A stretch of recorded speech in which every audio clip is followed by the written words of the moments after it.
بأن هذا التوقيع أو هذه الأشياء تدخل في إطار التحملات التي يفرضها الاتحاد الدولي لكرة القدم عبر مراحل متعددة.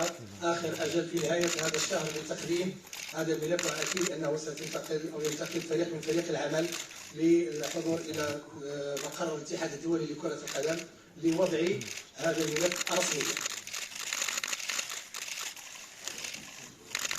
لأن الصورة تذكارية بإمكان المصورين أن يلتقطوا الصور إذا أرادوا.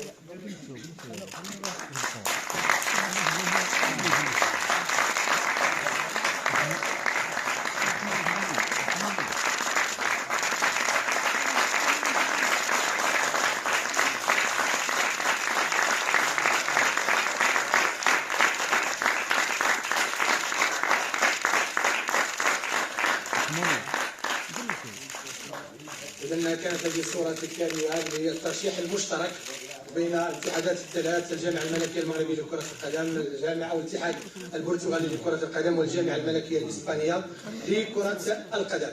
الآن لا تنسوا تشتركوا بالقناة وتضغطوا على زر الجرس. شكرا.